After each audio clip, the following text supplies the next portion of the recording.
Assalamualaikum warahmatullahi wabarakatuh. Hari ini mahasiswa dan mahasiswi Aceh mereka melakukan demo 3 hari berturut-turut. Mahasiswa dan mahasiswi Aceh melakukan demo.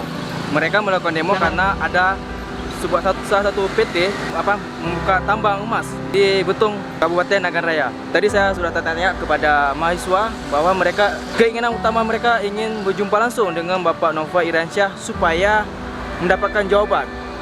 Nah, mau tahu bagaimana situasi demo ketiga ini? Mari kita lihat sama-sama.